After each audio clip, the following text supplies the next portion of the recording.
Shalom, my name is Adam, and I welcome you to the parable of the vineyard. Every day, Yahuah is waking up a remnant, a group of people who are coming out of deceptions, realizing our walk is to consist of faith and obedience to his righteous commands. Each week, we read through and examine a portion of the Torah, allowing the Spirit of the Most High to guide, teach, and open our eyes and ears to the wondrous matters out of his law. Join us as we seek to be refined by his word, preparing ourselves for the return of our King of Kings, being faithful and obedient, walking in his way, truth, and life.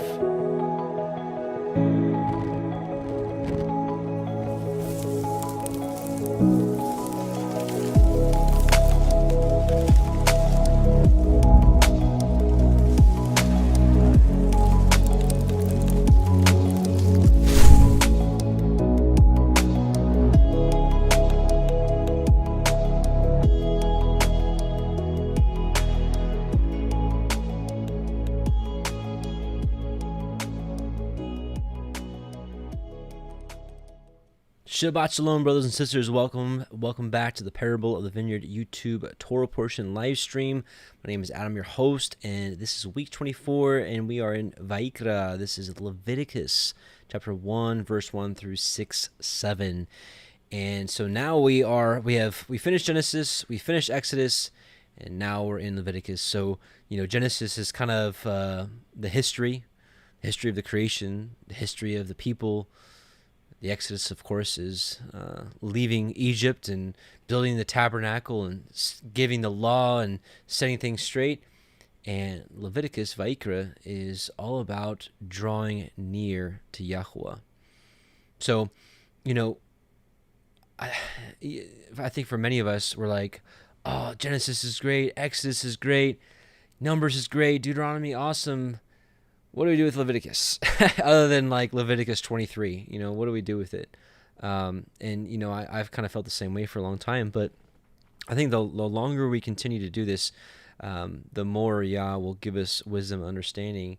And, there's actually quite a bit to learn about these sacrifices. And, sacrifices really isn't even the right word. Offering, I think is the word used, but even that, really it doesn't even get to really the heart of what these gifts were, these korbans, what the offerings were. We'll get into that a little bit tonight, but let me just say this: there's quite a bit to learn here, and we have a lot to study here in Leviticus, a lot more than we did last year. Let me just say that. So praise be to Yah. Let's start off with a quick bit of prayer, and we'll get started with this week's Torah portion. So, Heavenly Father, O Yahuah, we come before you in Yahusha's name, and we just thank you for your word.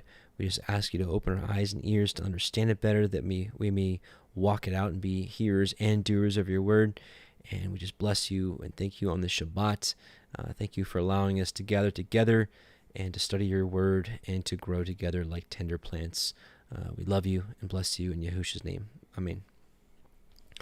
All right, so let's set a couple of things straight. I am a student of the Torah. I'm not a Torah teacher, although I know when I say that, I don't say that to scoot myself from responsibility for understanding that what I do here on this ministry is in a teaching type environment. I know that people are influenced by what I say, so I don't say that I'm not a teacher to scoot myself from responsibility.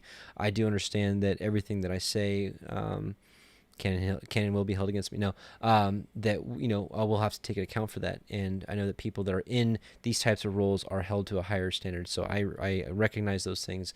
All I'm saying is that I am still in a state of really being a student of this Torah, and so the way I position these is, I've said it oftentimes, but I'm saying just in case someone's new and coming across these, I position these as, hey, as if we were sitting in my living room and we were just reading through the Torah portion together, and I'm sharing with you my notes throughout the week of what I feel like connecting scriptures, some things that I feel like or I'm led to in the Word to connect things, to expound on certain ideas. So, anyways, I just wanted to share that with you, and I offer you to be my study buddy. So, with that being said, let's continue. Let's move forward. So before we actually begin in Leviticus, I want to read a few passages. We read a little bit of Hebrews chapter 8 last week. This week I want to read Hebrews chapter 9, 10, a little bit of 13, and a few other passages, and to kind of just set the tone for the entire book of Leviticus, understanding kind of where we are in time. Yeah, we'll just read it. How about we just read the scriptures? How about that? So Hebrews 9. Then verily the first covenant had also ordinances of divine service and a worldly sanctuary. For there was a tabernacle made, which is what we just finished in Exodus. The end of that was the completion of the tabernacle. And now, as we get into Vayikra, into Leviticus, Moshe is being called unto this finished tabernacle. So, for there was a tabernacle made, the first wherein was the candlestick and the table and the showbread, which is called the sanctuary. We just learned about all that. And after the second veil, the tabernacle, which is called the holiest of all, which had the golden censer and the ark of the covenant overlaid round about with gold, wherein was the golden pot that had the manna, and Aharon's rod that budded, and the tables of the covenant, and over it the cherubims of glory, shadowing the mercy seat, of which we cannot now speak particularly. Now when these things were thus ordained, the priest went always into the first tabernacle, accomplishing the service of Elohim. But into the second went the high priest alone once every year, not without blood, which he offered for himself and for the errors of the people. The Ruach HaKodesh, this signifying that the way into the holiest of all was not yet made manifest, as the first tabernacle was yet standing, which was a figure for the time present, in which were offered both gifts and sacrifices that could not make him that did the service perfect as pertaining to the conscience, right? So, as we know, it would forgive of sins, but it would not take away the sinful mind, the sinful heart, which stood only in meats and drinks and diverse washings and cardinal ordinances imposed on them until the time of Reformation, until the time of Mashiach.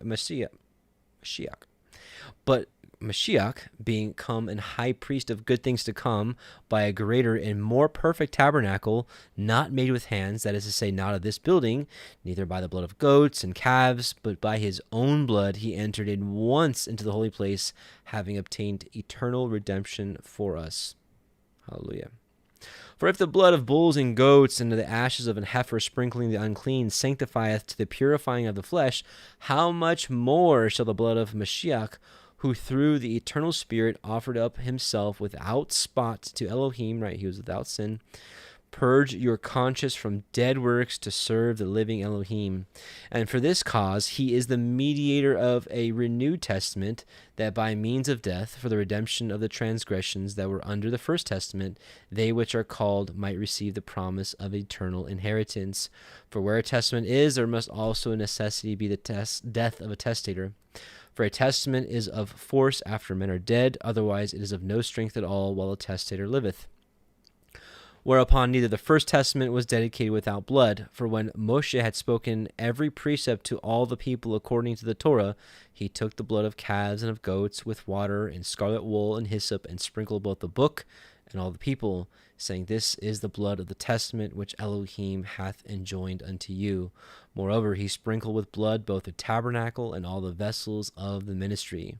And almost all things are by the Torah purged with blood, and without the shedding of blood there is no remission. That's actually Leviticus 17:11. For the life of the flesh is in the blood, and I have given it to you upon the altar to make an atonement for your souls, for it is the blood that maketh atonement for the souls.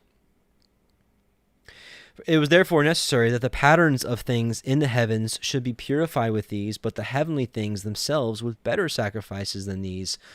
For Mashiach is not entered into the holy places made with hands, which are the figures of the true, but into heaven itself, now to appear in the presence of Elohim for us. Not yet that he should offer himself often, as the high priest entereth into the holy place every year with blood of others, For then he must have suffered since the foundation of the world. But now, once in the end of the world or the end of the age, hath he appeared to put away sin by the sacrifice of himself.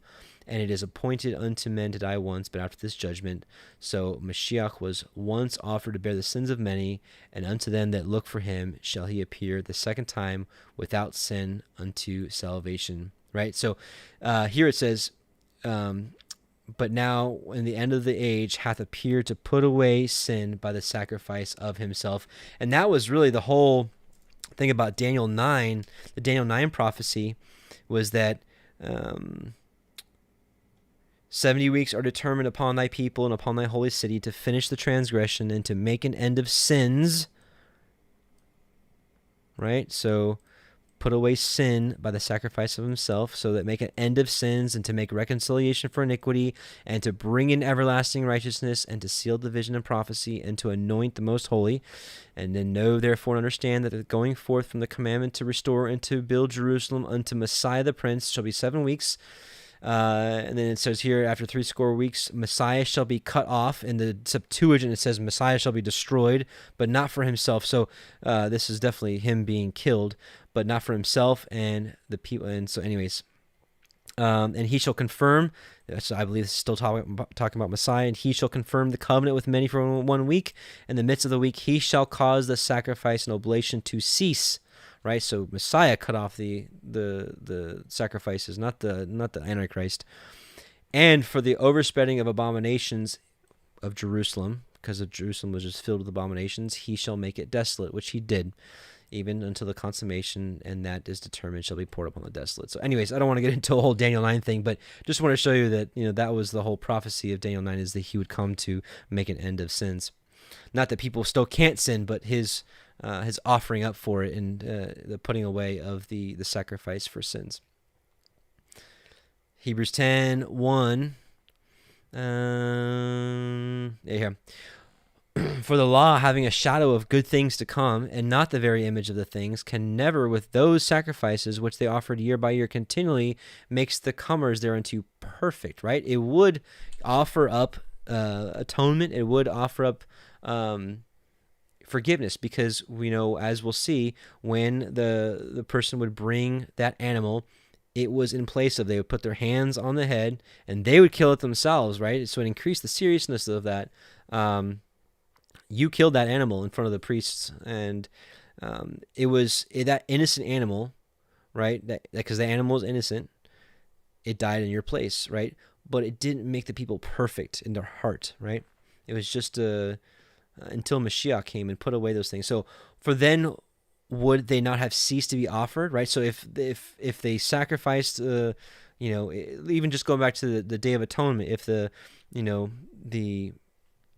forgiveness of the people happened once per year with the blood of the goat, if that took away their sinful heart, right? So he's saying, for then they would not have ceased to be offered. So if that actually took away sin, it wouldn't just be 1 year they had done it and then it'd been over. Because, that the worshippers once purged should have no more conscience of sins, but in those sacrifices there is a remembrance again made of this sins every year. For it is not possible that the blood of bulls and goats should take away sins. Wherefore, when he cometh into the world, he saith, Sacrifice and offering thou wouldst not, but a body hast thou prepared me. In burnt offerings and sacrifices for sin thou hast had no pleasure. Then said I, Lo, at least the sacrifices for sin, right? We do see the patriarchs offering up free will offerings, peace offerings. These are certainly things he did delight in. He delighted in Abraham bringing those up. He delighted in Abel offering up in the book of First Adam and Eve. He delighted in Adam and Eve offering things up, and so on and so forth. But what he's saying here, in burnt offerings and sacrifices for sin, thou hast had no pleasure. He never wanted us to sin. He wanted us to be a kingdom of priests, kings and priests, right? Ever since the beginning. But, they rebelled. And so he's like, all right. This is what I'm going to give you until the time of my Mashiach comes. Then said I, lo, I come in the volume of the book it is written of me, to do thy will, O Elohim. Above when he said, sacrifice and offering and burnt offerings, and for offering for sin thou wouldst not, neither hast pleasure therein, which are offered by the Torah. Then said he, lo, I come to do thy will, O Elohim. He taketh away the first, that he may establish the second, by the which we are sanctified through the offering of the body of Yahusha HaMashiach once for all. Hallelujah. And a lot of people will mistake the book of Hebrews saying that this is a changing of the whole law. This is a changing of all the commandments. No, really all this is a changing of the guard of the priesthood and a changing of how sins are forgiven. That's it. And every priest standeth daily ministering and offering oftentimes the same sacrifices, which can never take away sins. They can forgive, but it can't take it away. Like the sinful heart, the sinful desire. That's why we, if you're with us on the Hebrew gospel study in Matthew 3, we were looking at Ezekiel 36 and Ezekiel 11, that he prophesied why he would even give us the Ruach HaKodesh. He gave it to us so that we would actually keep the Torah. So through the offering up of Messiah, through the baptism, and then the baptism of the Ruach HaKodesh, he's given us a new heart and a true desire to keep his commandments. And every priest standeth daily ministering and offering oftentimes the same sacrifices, which can never take away sins.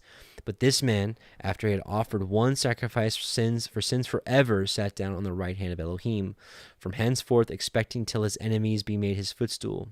For by one offering he hath perfected forever them that are sanctified, whereof the Ruach HaKodesh also is witness to us.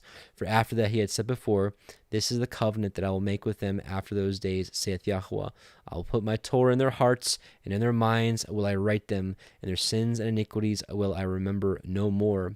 Now where remission of these is, there is no more offering for sin. Having therefore, brethren, boldness to enter into the holiest by the blood of Yahusha, by a new and living way, which he hath consecrated for us through the veil, that is to say, his flesh.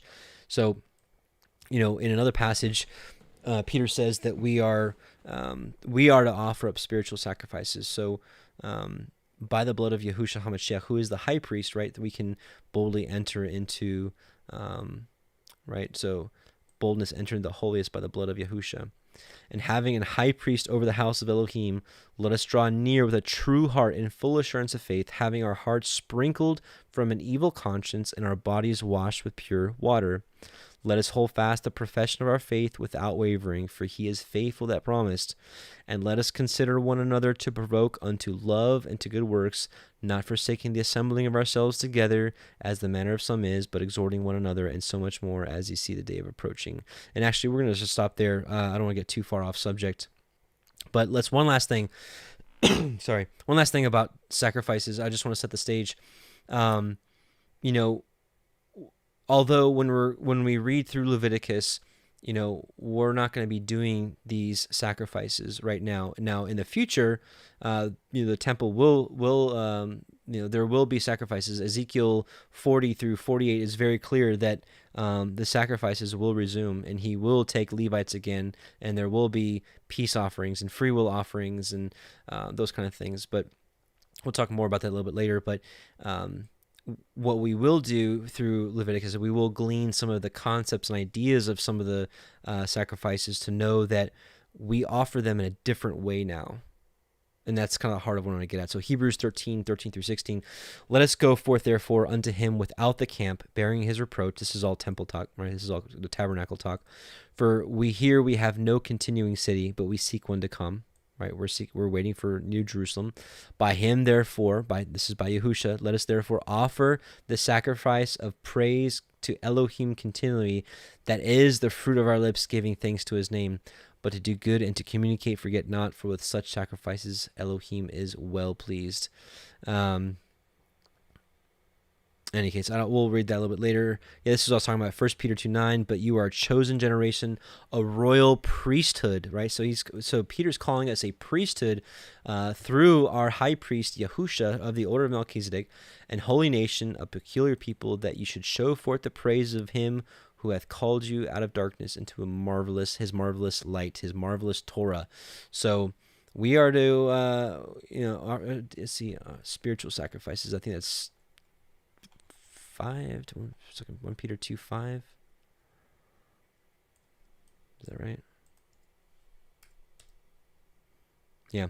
You also, as lively stones, are built up a spiritual house, a holy priesthood, to offer up spiritual sacrifices acceptable to Elohim by Yahusha HaMashiach, who is our high priest, right? So Yahusha is going to take those and offer them up before Yahuah, before us, if they're done in the right way, in the right heart. Because there's tons of scriptures where the Most High is like, I hate your burnt offerings and your sacrifices. I hate your new moon festivals, your Sabbaths. Why? Because they had a wicked heart and they did them for the wrong reasons. They were just doing them just because that's just what they do. They're like, all right, well, I guess I got to go do this. You know, he didn't want that. He's like, I don't want it. Just keep your goat. I don't want it. Keep your calf. I don't want it. You know, these offerings, these gifts to him have got to be brought in the right way. A couple more things to preface, and then we'll get into Leviticus.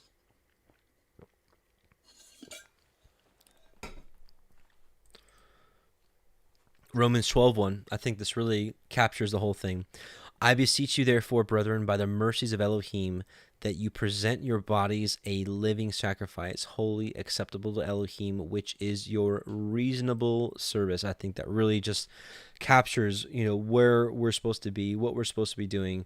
You know, our whole lives should be dedicated to him. Our whole lives should be about our growth with him, our connection with him, and we're supposed to be the bride, right? I know that New Jerusalem is the bride, but I also believe that we are building blocks of New Jerusalem, so we're one and the same as New Jerusalem.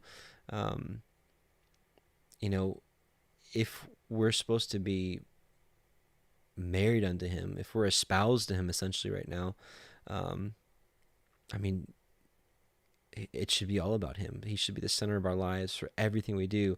He should be on our minds when we wake up, when we walk by the way, when we use the restroom. Maybe not use the restroom, but you know, everything that we do, he should be number one. And we show him that by what we do, by the thoughts of our mind, by the intents of our heart, and what we do with our hands. And we know that in Deuteronomy 6 that the Torah is as it's as frontlets between your eyes, so it's on your forehead, a sign of your thoughts, and on your hand, which is, you know, a sign of your actions, of what you actually do with your life.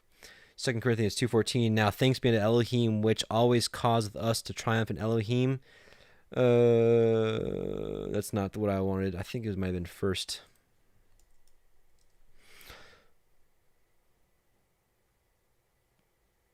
No. Well, yeah, never mind.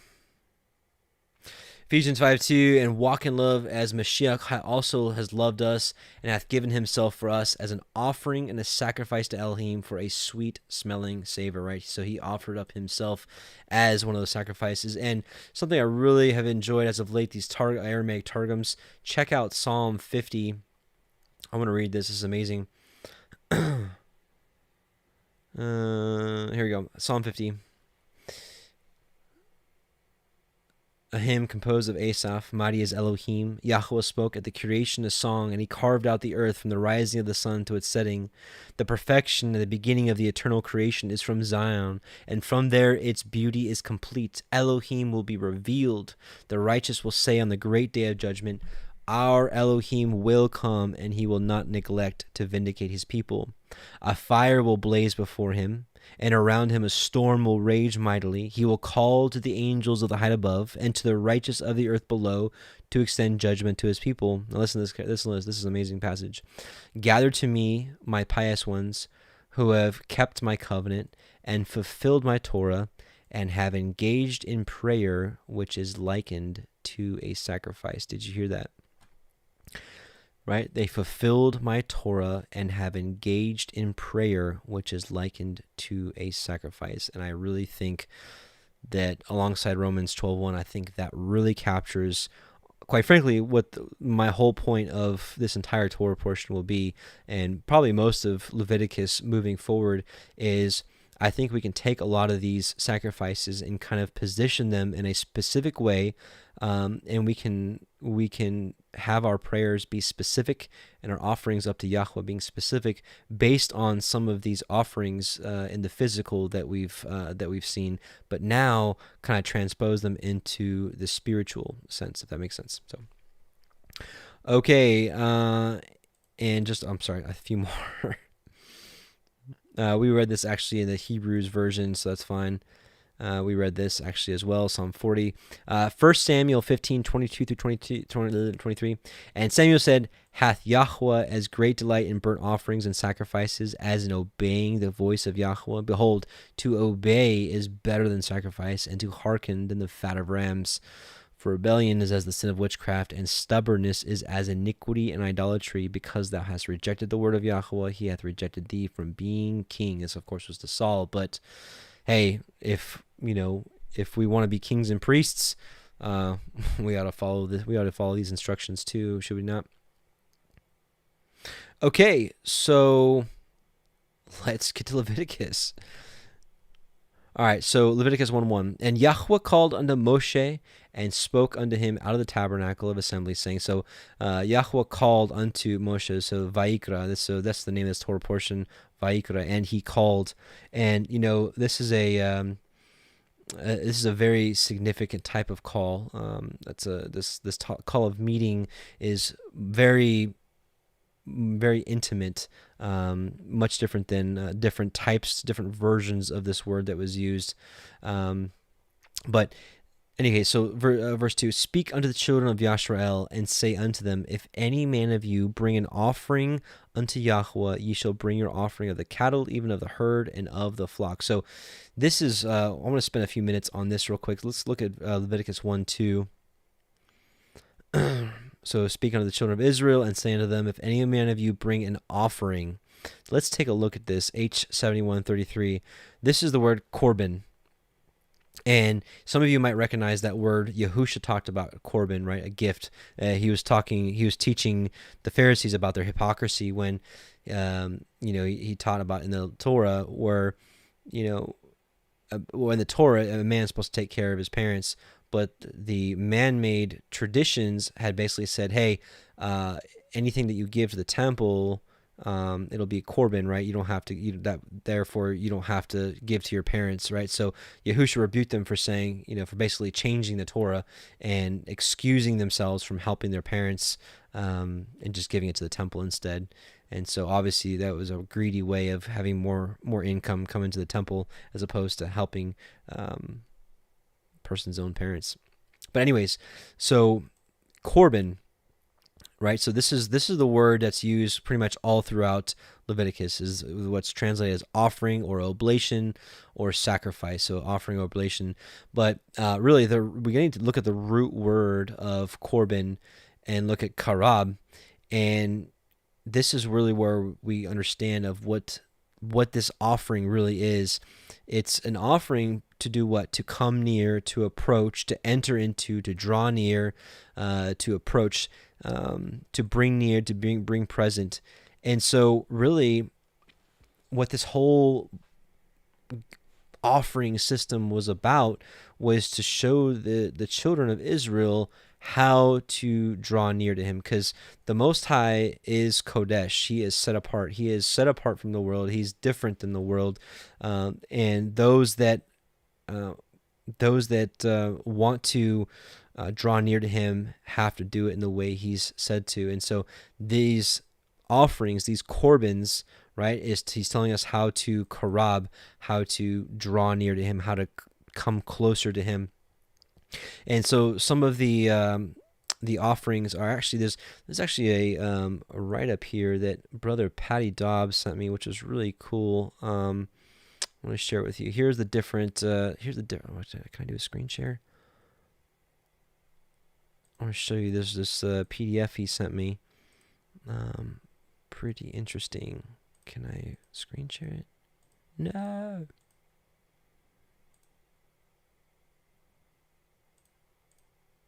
Boom. There it is. Okay, cool. So let me just zoom in a little bit here. So here, scroll out a little bit. That's too much. Okay. Thus, we can understand Korban to be an expression of worship as taught by Yahuah, whereby one is able to bring the offering of his commitment and loyalty to his Creator. This week, we are introduced to 5 major types of offerings, or korbanot, which is the olah. This is the elevation offering for total consecration of the offerer's life to Yahuah. A mincha, which is a grain offering, the token of the offerer's life to his fellow man. Shelamim is the peace offering, symbolizes fellowship between Yahuah and his people. The chatat, the sin offering, brought to atone for personal or congregational sin. And asham, the guilt offering, brought for sins not considered as serious as the offering, swearing falsely, etc. Right? So these are the different types of offerings, and these are the different ways of how to draw near to Yahuah. Let's move back to the screen. Okay, we'll come back to that in a second. There's something else I want to read from that. It's pretty cool. Thank you, Brother Patty. Cool little reference. I need to study that some more as we continue through Leviticus. So basically speak to the children of Israel and saying to them, if any man of you want to draw near unto Yahuah, he shall bring an offering of the cattle, or a korban of the cattle, even of the herd, of the flock. If his offering be a burnt sacrifice of the herd, let him offer a male without blemish. He shall offer it of his own voluntary will at the door of the tabernacle of the assembly before Yahuah. And he shall put his hand upon the head of the burnt offering, and shall be accepted for him to make atonement for him. So, again, this is pretty serious stuff, especially if you're, bringing something in for sin. You think about it, you're bringing in, well, first of all, livestock was your monetary wealth back then. Sure, they had, gold and silver, but really, the productive money that produced more money. I mean, think about it. You had flocks based off of how Yahuah blessed you. If your flocks produced, sparingly or abundantly, that's income, especially because, take cattle, for example. I mean, you guys know, they produce milk, and of course the meat, these all things are worth money. And so they would have to, it would be a sacrifice of their their possession. But even more serious than that is, bringing in that animal. I don't know if you've ever seen an animal die. If you ever had an animal die in your arms or in your hands, it's a pretty serious business. And it's not to be taken lightly. So think about it. If you messed up, you had to bring in that animal, and it was supposed to do something to them. But again, their hearts, the Israelites, their hearts went astray, and they just committed the sacrifices, and they just went back to what they're doing. It didn't take away their conscience of sin. It didn't take away the sinful nature and their stony heart. But think about it. They'd have to bring it in, put one hand, put a hand on the head, and the other, cutting the, which we know the way Yahuah made these clean animals, which, by the way, of course, all the animals that were required for these offerings, they were all clean animals. There were no unclean animals to be brought in. But they'd bring in the clean animal, and but the way he made the clean animals is it was virtually painless for them if it was done the right way. Done the wrong way, of course, it's extremely painful. But anyways, so seeing the animal dying, all of its blood, dripping out, this is some pretty serious stuff, and it's probably some stuff that most of us are very far removed from. I kind of got the idea of that when I told everybody that this Passover we're gonna get our own lambs, and everybody's like, oh, not everybody, a lot of people are like, oh man, but you go to the store. We're so desensitized. You go to the store and just go get a package of chicken or a package of lamb. That animal still gave up its life so you can eat it. So, anyways, not the story I want to talk about right now, but this is serious stuff. So, verse 5, and he shall kill the bullock before Yahuah, and the priests, Aaron's sons, shall bring the blood, and sprinkle the blood round about the altar that is by the door of the tabernacle of the assembly. And he shall flay the burnt offering, and cut it into his pieces. And the sons of Aaron the priest shall put fire upon the altar, and lay the wood in order upon the fire. And the priests, Aaron's sons, shall lay the parts upon the head, or lay the parts, the head and the fat, in order upon the wood that is upon the fire, which is on the altar. But his inwards and his legs he shall wash in water. And the priest shall burn all on the altar to be a burnt sacrifice, an offering made by fire of sweet savor unto Yahuah. So this whole burnt offering is pretty interesting.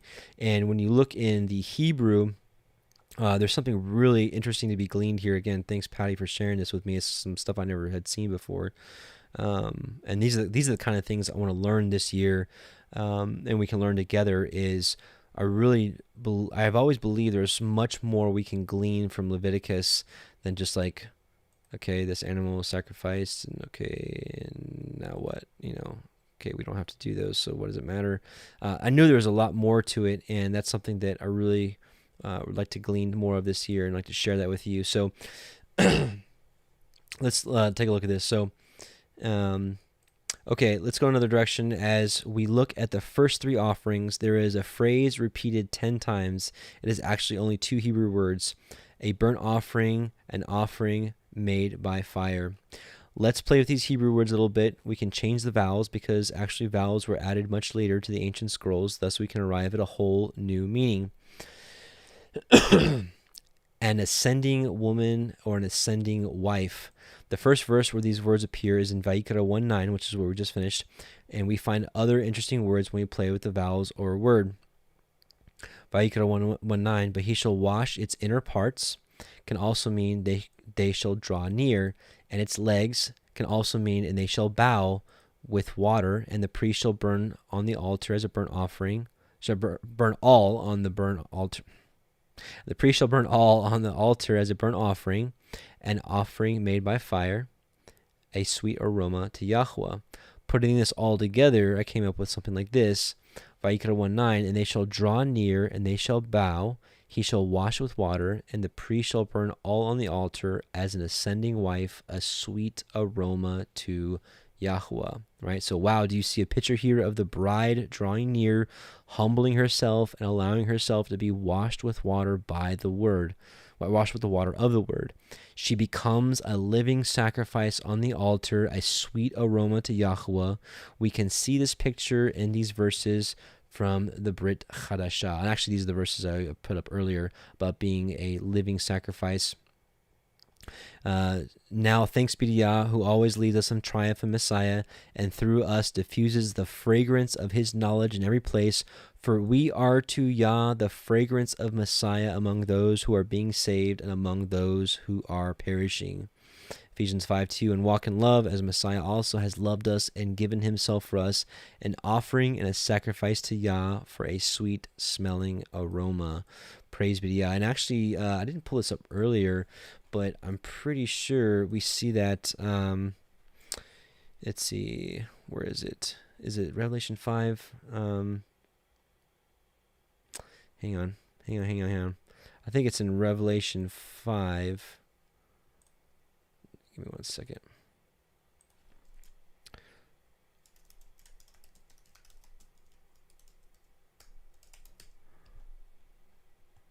No. Revelation 8. No. Yeah, it's 5 and 8. Okay. Here. Oh, I'm not on the right screen share. So in any case, I thought that was pretty cool, that whole burnt offering could also be interpreted as an ascending wife, right? So pretty interesting stuff. Let me share this with you. So Revelation 8:4, and the smoke of the incense which came with the prayers of the saints ascended up before Elohim out of the angel's hand. Revelation 5:8, and when he had taken the book, the 4 beasts and the 24 elders fell down before the Lamb, having every one of them harps and golden vials full of odors, which are the prayers of saints. So we're starting to see here how these offerings truly are prayers, and exactly what I was talking about here in Psalm 50 of the Targums. And who fulfilled my Torah and have engaged in prayer, which is likened to a sacrifice or likened to incense, right? All these things that they did back in the day. All right, chapter 1, verse 10. And if his offering be of the flocks, namely of the sheep or of the goats, for a burnt sacrifice, he shall bring it a male without blemish, and he shall kill it on the side of the altar northward before Yahuah. And the priests, Aharon's sons, shall sprinkle the blood round about upon the altar, and he shall cut it into his pieces, with his head and with his fat, and the priest shall lay them in order on the wood that is on the fire which is upon the altar. But he shall wash the inwards and the legs with water, and the priest shall bring it all and burn it upon the altar. It is a burnt sacrifice, an offering made by fire of a sweet savor unto Yahuah. And if the burnt sacrifice for his offering to Yahuah be of fowls, then he shall bring his offering of turtle doves or of young pigeons.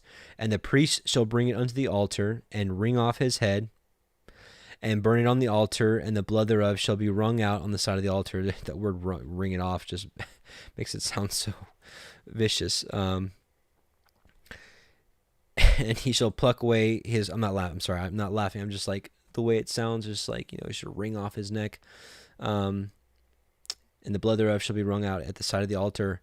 And he shall pluck away his crop with his feathers, and cast it beside the altar on the east part by the place of the ashes. And he shall cleave it with the wings thereof, but shall not divide it asunder. And the priest shall burn it upon the altar, upon the wood that is upon the fire. It is a burnt sacrifice, an offering made by fire of a sweet savor unto Yahuah. I'm just going to see what other translations have 115 as.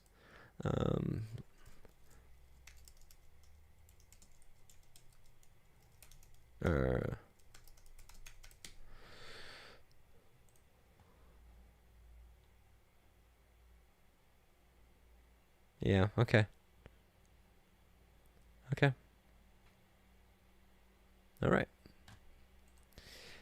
Oh, wrong live stream.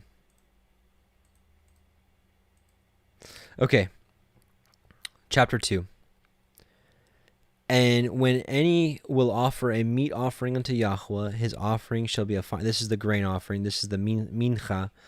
His offering shall be a fine flour, and he shall pour oil upon it, and put frankincense thereon, and he shall bring it to Aharon, sons of the priests, and he shall take thereout his hand full of the flour thereof, and of the oil thereof, with all the frankincense thereof, and the priest shall burn the memorial of it upon the altar, to be an offering made by fire of a sweet savor unto Yahuah. And the remnant of the meat offering shall be Aharon and his sons. It is a thing most holy of the offerings of Yahuah made by fire. And so remember, these priests, that's how they lived. That's how really, they were sustained by these offerings that were given to Yahuah, and Yahuah gave it to them. But going back to, bringing these gifts, these korbans to Yahuah, to karab, to draw near to him, we saw that what was brought to him must be without spot or without blemish. And let us, it's something that I'm also going to challenge myself this year with is, sometimes I would pray, just to talk to him, which, I don't think there's anything wrong with that. But I think this year I want to try to take it to a more serious level and, really think about what I want to ask him or what I want to talk about, and not just blabber on. Because we also know that, Yahusha's like, don't go on and on and on. Just, make your request and, keep it short. But, if these prayers are likened to sacrifices, they should be done in perfection. They should be with all you have, with the right heart. Because if these offerings were how we drew near to him, how much even more so with our prayers, to where by the blood of Yahusha HaMashiach we're allowed to enter into the the holies, the holy of holies. So how much more so should our prayer be full of salt, as we'll see here. Salt was required for every offering. It should be full of life. Salt, for those of you that are cooks, well, actually, don't even have to be. You can just be someone that enjoys food. Salt really brings out the flavor. It livens it up. It livens everything up. And so, if these sacrifices were all to have salt in it, how much more our prayers to the Most High. They should be rich, full of flavor, full of, full of life. I don't know how to explain that. I hope I'm explaining myself in the right way to you. Anyways, again, I'm not your daddy. I'm just sharing with you what I'm going to challenge myself on with prayer, with my prayer life this year and moving forward, to really imagine that these prayers are likened to a sacrifice, right? And these offerings. So, if you bring an oblation of a meat offering baked in the oven, it shall be matzah cakes of fine flour mingled with oil, or matzah wafers anointed with oil. And if your oblation be a meat offering baked in a pan, it shall be a fine flour, unleavened, mingled with oil. You shall part it in pieces and pour oil thereon. It is a meat offering. And if your oblation be a meat offering baked in the frying pan, it shall be made of fine flour with oil. And you shall bring the meat offering that is made of these things unto Yahuah. And when it is presented unto the priest, he shall bring it into the altar. And the priest shall take from the meat offering a memorial thereof, and shall burn it upon the altar. It is an offering made by fire of a sweet savor unto Yahuah. And that which is left of the meat offering shall be Aharon's and his sons. It is a thing most holy of the offerings of Yahuah made by fire. And in thinking about the whole burnt offering, where everything is consumed by fire, and these offerings, these gifts of Yahuah made by fire, we saw that we know that the fire consumes everything. And if our prayers are to be likened to sacrifice, again, I guess the concept of I'm getting at is we should give everything that we have to Him in these. And again, I'm challenging myself in these prayers, because if these prayers do really ascend up to the Most High,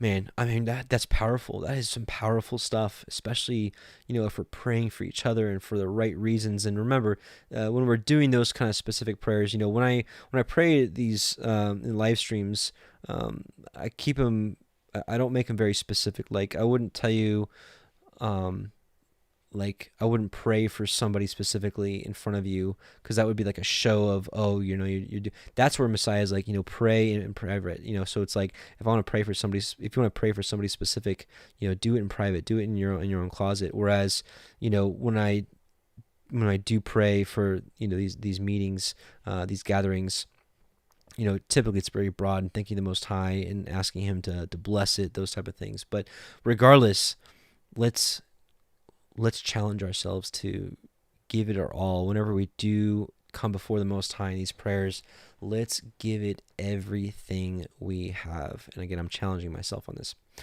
No meat offering which ye shall bring unto Yahuah shall be made with leaven, for ye shall burn no leaven, nor any honey in any offering of fire of Yahuah made by fire. So we know that this may not be exactly what it's alluding to, but we know that Yahusha had likened the doctrine of the Pharisees to leaven, the doctrine of men, the fear of Yahuah, the precepts of the fear of Yahuah taught by men was likened unto leaven. So in thinking about our offerings of ourselves, so going back to Romans 12:1, our lives, our bodies being a living sacrifice, when we offer these things to Him, it shouldn't be done by the way that man teaches us, but by how the Word teaches us alone, right? So I can imagine if you would liken that sacrifice to a prayer, or even how we conduct our lives, it should be done all according to how the Word teaches us, and not how men teach us to do it. As for the oblation of the first fruits, ye shall offer them unto Yahuah, but they shall not be burnt on the altar for a sweet savor. And every oblation of your meat offering shall you season with salt. Neither shall you suffer the salt of the covenant of your Elohim to be lacking from your meat offering. With all your offerings you shall offer salt. I'm going to share something with you. Matthew 5:13-16. You are the salt of the earth. But if the salt has lost his savor, right, his saltiness, wherewith shall it be salted? It is thenceforth good for nothing to be cast out and be trodden under the foot of men. And he continues on to say, you are the light of the world. A city that is set on a hill cannot be hid. Neither do men light a candle and put it under a bushel, but on a candlestick, and it giveth light unto all that are in the house. Let your light so shine before men that they may see your good works and glorify your Father which is in heaven. So he wants people to see our Torah keeping and our good works and our good deeds. There's certain ones that he's like, keep to yourself, like when you give to the poor or to the widow or the orphan, keep that to yourself. When you're praying for others, for certainly there's nothing wrong with letting someone know, encouraging them that they'll be prayed for. But when you do it, maybe in private is probably the best place to do it. Just like when you give alms or when you help the needy, probably ought to be done in private, I want to read you something a little bit about the covenant of salt. Covenant of salt. As salt was regarded as as a necessary ingredient of the daily food, and so of all the sacrifices offered to Yahuah, which we just read, it became an easy step to the very close connection between salt and covenant making. When men ate together, they became friends. Compare the Arabic expression, there is salt between us. He has eaten of my salt, which means partaking of hospitality, which cemented friendship. Compare, eat the salt of the palace, Ezra 4:14. Covenants were generally confirmed by sacrificial meals, and salt was always present. Since, too, salt is a preservative, it would easily become symbolic of an enduring covenant. So offerings to Yahuah were to be by a statute forever, a covenant of salt forever before Yahuah, Numbers 18:19. David received his kingdom forever from Yahuah by a covenant of salt, 2 Chronicles 13:15. In the light of these conceptions, the remark of our Adonai becomes more significant. Have salt in yourselves and be at peace with one another. Mark 9:50. That was by Edward Bagby Pollard. 1915. Good job.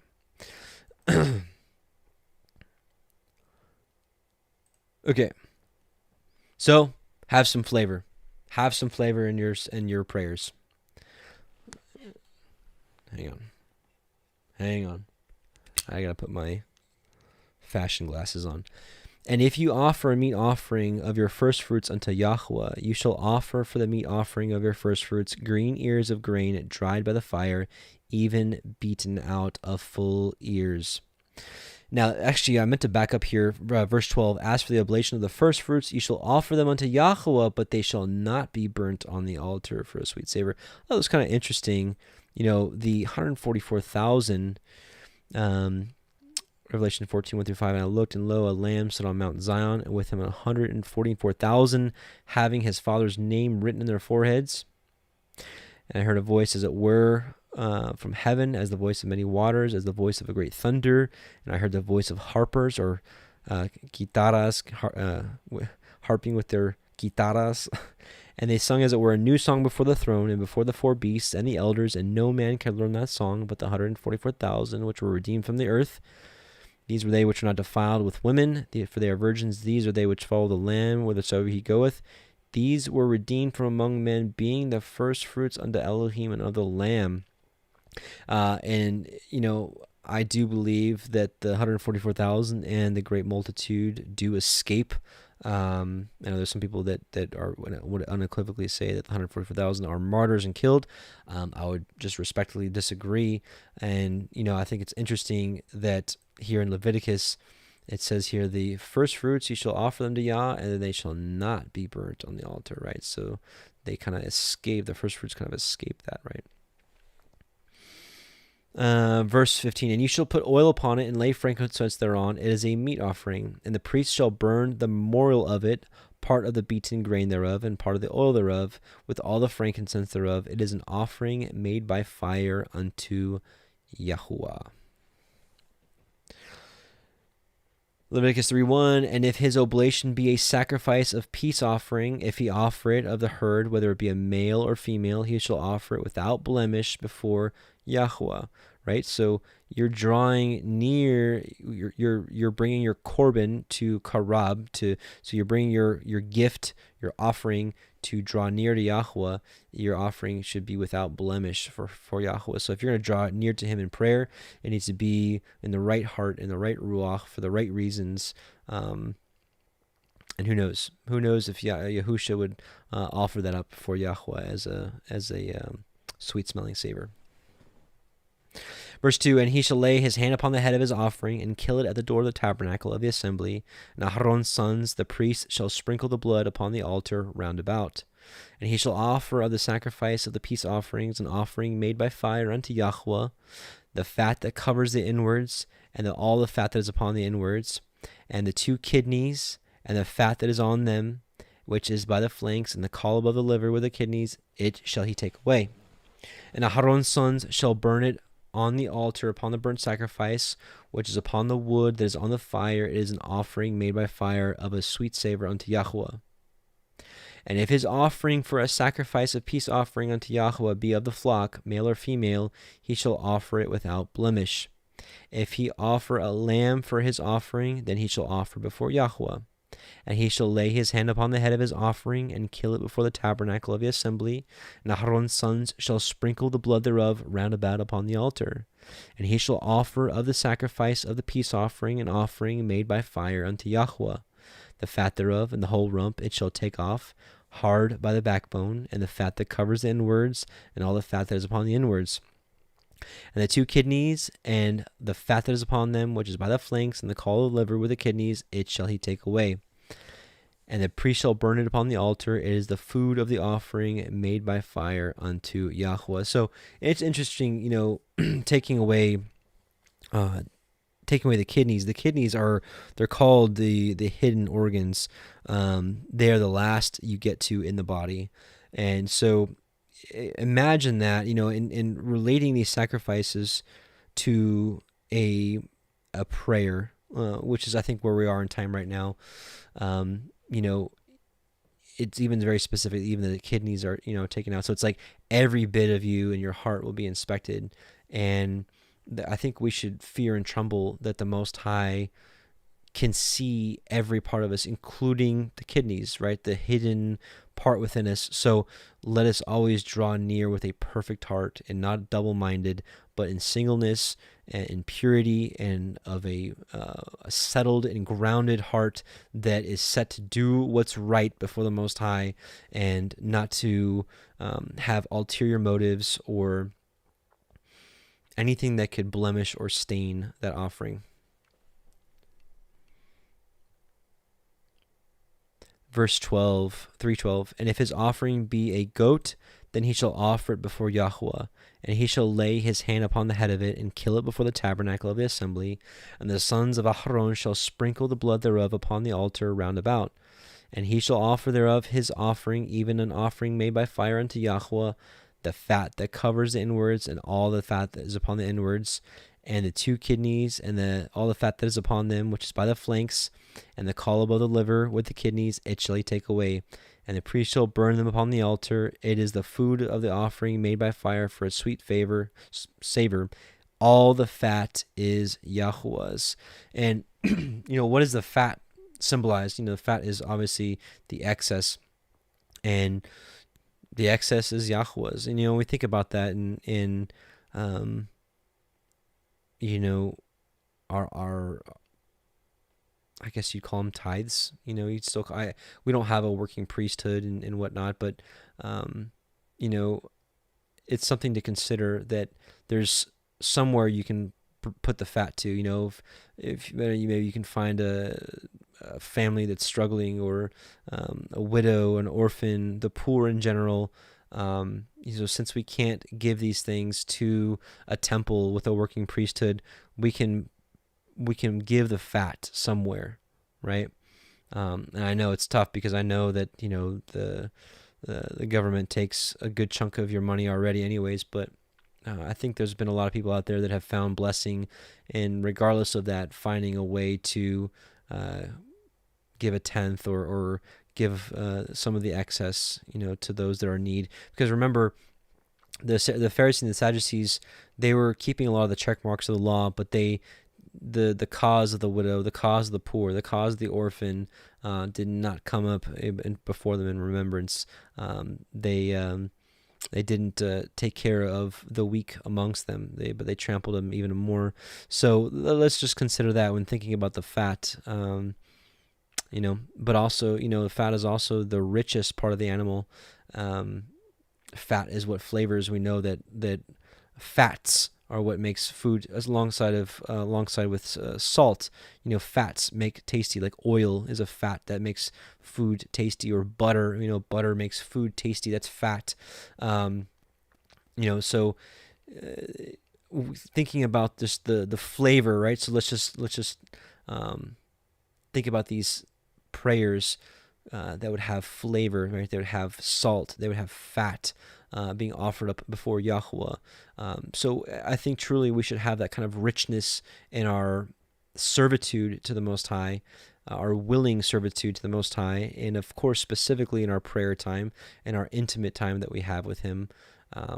It should have some fat. It should have some flavor. It should have some salt in it. It should be without blemish. It should be perfect before Him. Just some things to consider, really, about you want to draw closer to Him. I've heard people, they're like, I once felt close to Him, and then I'm not feeling close to Him. Well, you want to feel close to Him. You want to draw close to Him. He's telling us how to do it here. It shall be a perpetual statute for your generations throughout all your dwellings, that you eat neither fat nor blood. All right, Leviticus 4. Give me a second. Speaking of salt, I ate a pretty salty dinner. That's why I'm drinking so much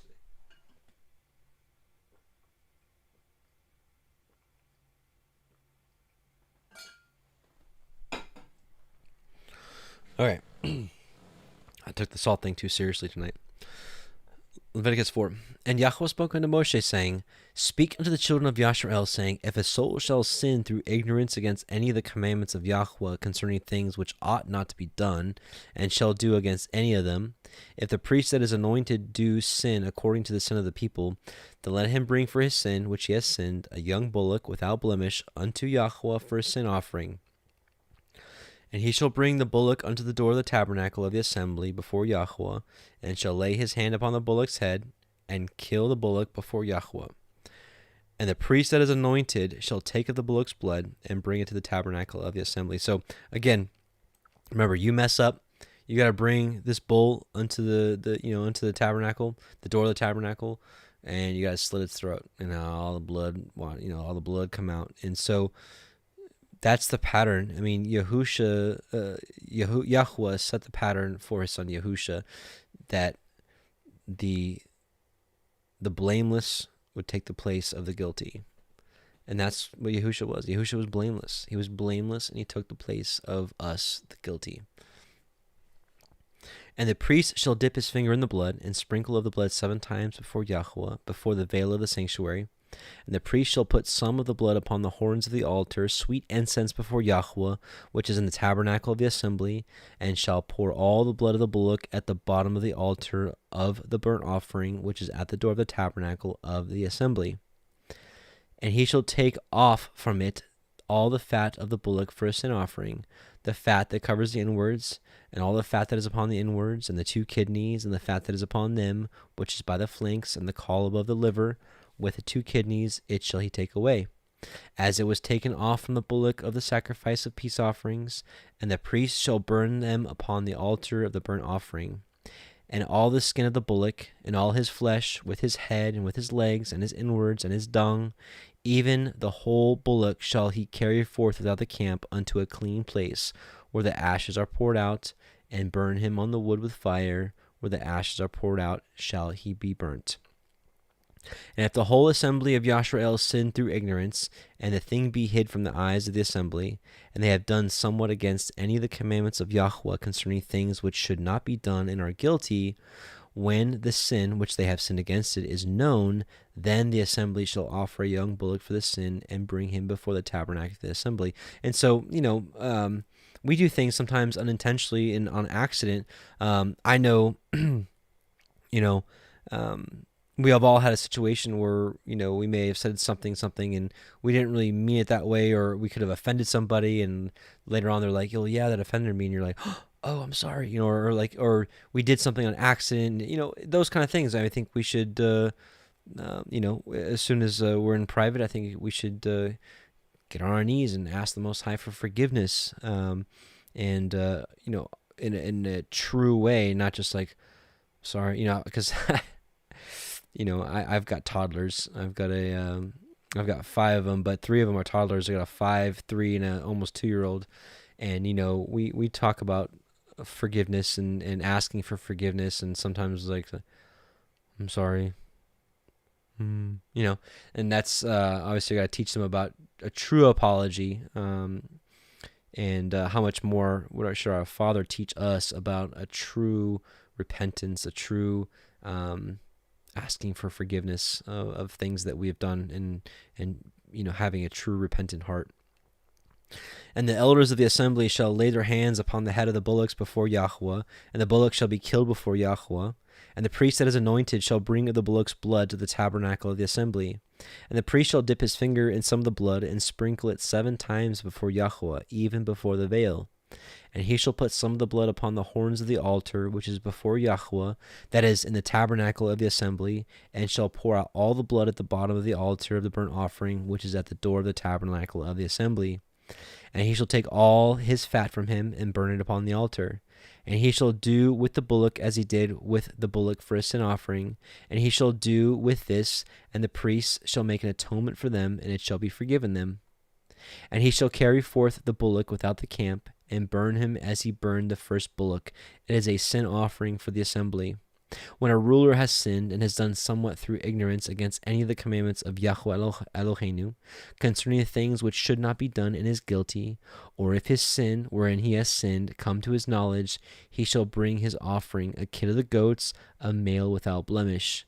And he shall lay his hand upon the head of the goat, and kill it in the place where they kill the burnt offering before Yahuah. It is a sin offering. And the priest shall take of the blood of the sin offering with his finger, and put it upon the horns of the altar of burnt offering, and shall pour out his blood at the bottom of the altar of burnt offering. And he shall burn all his fat upon the altar, as the fat of the sacrifice of peace offerings, and the priest shall make an atonement for him as concerning his sin, and it shall be forgiven him. And if any one of the common people sin through ignorance, while he does somewhat against any of the commandments of Yahuah concerning things which ought to be done, and be guilty, or if his sin which he has sinned come to his knowledge, then he shall bring his offering, a kid of the goats, a female without blemish, for his sin which he has sinned. And he shall lay his hand upon the head of the sin offering, and slay the sin offering in the place of the burnt offering. And the priest shall take of the blood thereof with his finger, and put it upon the horns of the altar of burnt offering, and shall pour out all the blood thereof at the bottom of the altar. And he shall take away all the fat thereof, as the fat is taken away from off the sacrifice of peace offerings, and the priest shall burn it upon the altar for a sweet savor unto Yahuah. And the priest shall make an atonement for him, and it shall be forgiven him. And if he bring a lamb for a sin offering, he shall bring it a female without blemish. And he shall lay his hand upon the head of the sin offering, and slay it for a sin offering in the place where they kill the burnt offering. And the priest shall take of the blood of the sin offering with his finger, and put it upon the horns of the altar of burnt offering, and shall pour out all the blood thereof at the bottom of the altar. And he shall take away all the fat thereof, as the fat of the lamb is taken away from the sacrifice of the peace offerings.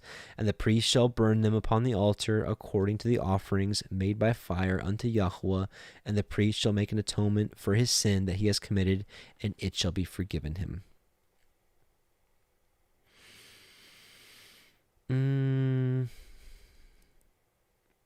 Yeah. Okay.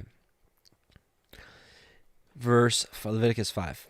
And if a soul sin, and he hear the voice of swearing, and it is a witness, and this is not like cussing, this is like, swear, like making a vow, it is a witness whether he has seen it or known of it, and if he do not utter it, then he shall bear his iniquity. Or if a soul touch any unclean thing, whether it be a carcass of an unclean beast, or a carcass of an unclean cattle, or the carcass of an unclean creeping things, if it be hidden from him, he also shall be unclean and guilty. Or if he touches the uncleanness of man, whatsoever uncleanness it be, that a man shall be defiled withal, and it be hid from him, when he knows of it, then he shall be guilty. Or if a soul swear, pronouncing with his lips to do evil or to do good, whatsoever be that a man shall pronounce with an oath, and it be hid from him, when he knows of it, then he shall be guilty in one of these. And it shall be, when he shall be guilty in one of these things, that he shall confess that he has sinned in that thing, and he shall bring his trespass offering unto Yahuah for his sin which he has sinned, a female from the flock, a lamb or kid of the goats, for a sin offering, and the priest shall make an atonement for him concerning his sins. And if he be not able to bring a lamb, then he shall bring for his trespass, which he has committed, 2 turtle doves or 2 young pigeons unto Yahuah, one for a sin offering, and the other for a burnt offering. And he shall bring them unto the priest, who shall offer that which is for the sin offering first, and wring off his head from his neck, but shall not divide it asunder. And he shall sprinkle of the blood of the sin offering upon the side of the altar, and the rest of the blood shall be wrung out at the bottom of the altar. It is a sin offering. And he shall offer the second for a burnt offering according to the manner, and the priest shall make an atonement for him for his sin which he has sinned, and it shall be forgiven him. But if he be not able to bring 2 turtle doves or 2 young pigeons, then he that sinned shall bring for his offering a 10th part of an ephah of fine flour for a sin offering. He shall put no oil upon it, neither shall he put any frankincense thereon, for it is a sin offering. Then shall he bring it to the priest, and the priest shall take his handful of it, even a memorial thereof, and burn it on the altar according to the offerings made by fire unto Yahuah. It is a sin offering. And the priest shall make an atonement for him as touching his sin, that he has sinned in one of these, and it shall be forgiven him, and the remnant shall be the priest's as a meat offering. And Yahuah spoke unto Moshe, saying, If a soul commit a trespass, and sin through ignorance, in the holy things of Yahuah, then he shall bring for his trespass unto Yahuah a ram without blemish of the flocks, with your estimation by shekels of silver, after the shekel of the sanctuary, for a trespass offering. And he shall make amends for the harm that he has done in the holy thing, and shall add the 5th part thereto, and give it unto the priest. And the priest shall make an atonement for him with the ram of the trespass offering, and it shall be forgiven him. If a soul sin, and commit any of these things which are forbidden to be done by the commandments of Yahuah, though he knew it not, yet is he guilty, and shall bear his iniquity. And he shall bring a ram without blemish out of the flock, with your estimation, for a trespass offering unto the priest, and the priest shall make an atonement for him concerning his ignorance, wherein he has erred, and knew it not, and it shall be forgiven him. If it is a trespass offering, he has certainly trespassed against Yahuah.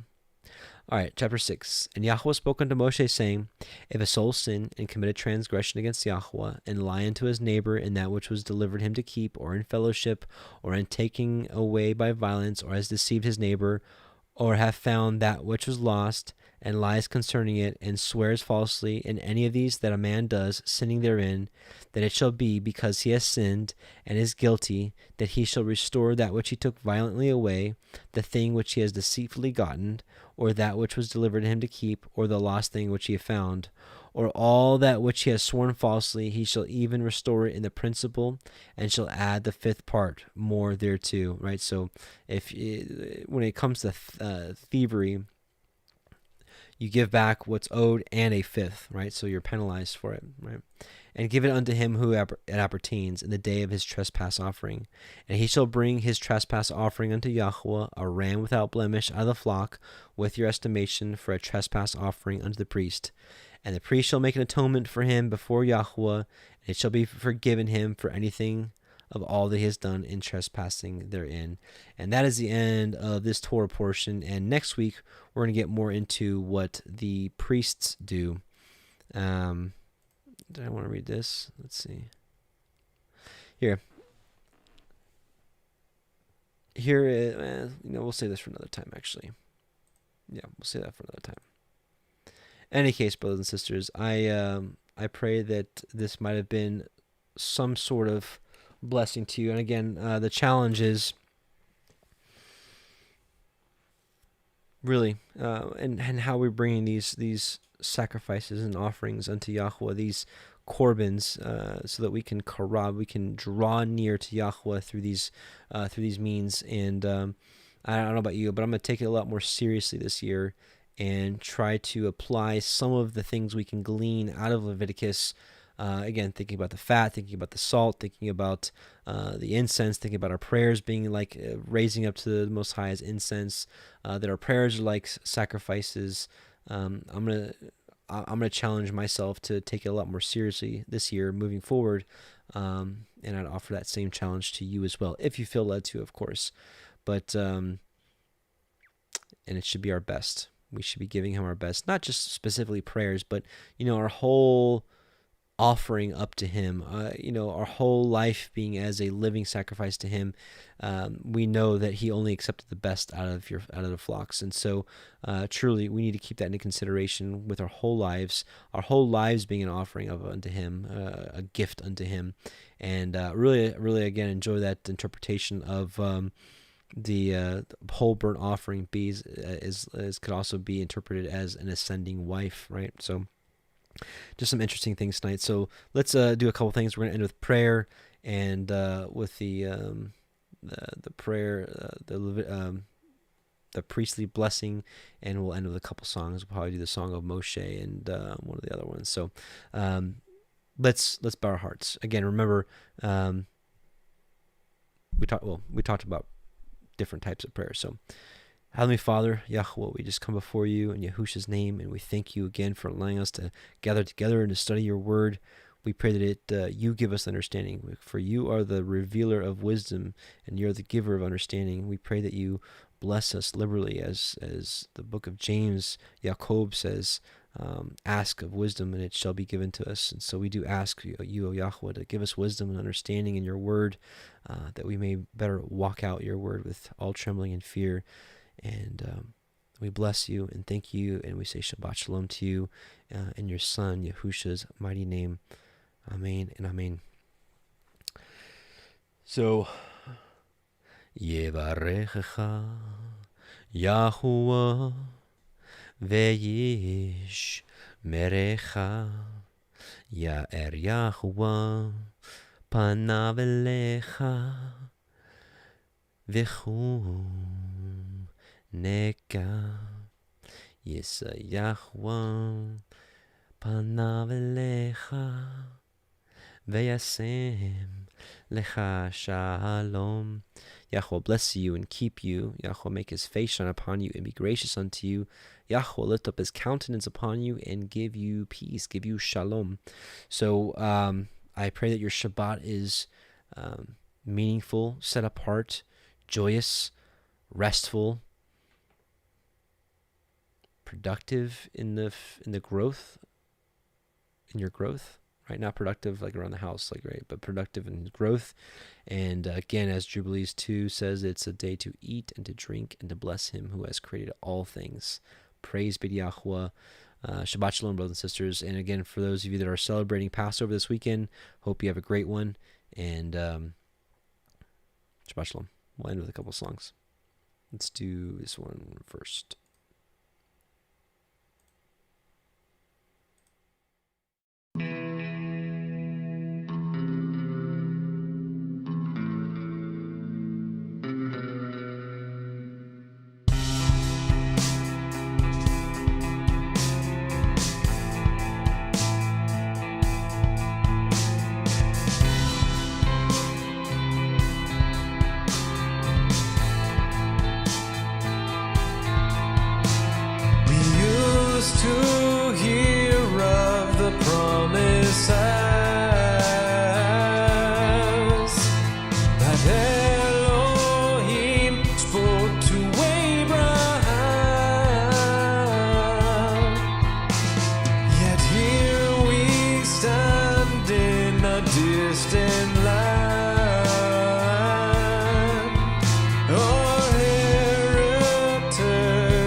About the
hearts are burning in his hand. Prodigals are finally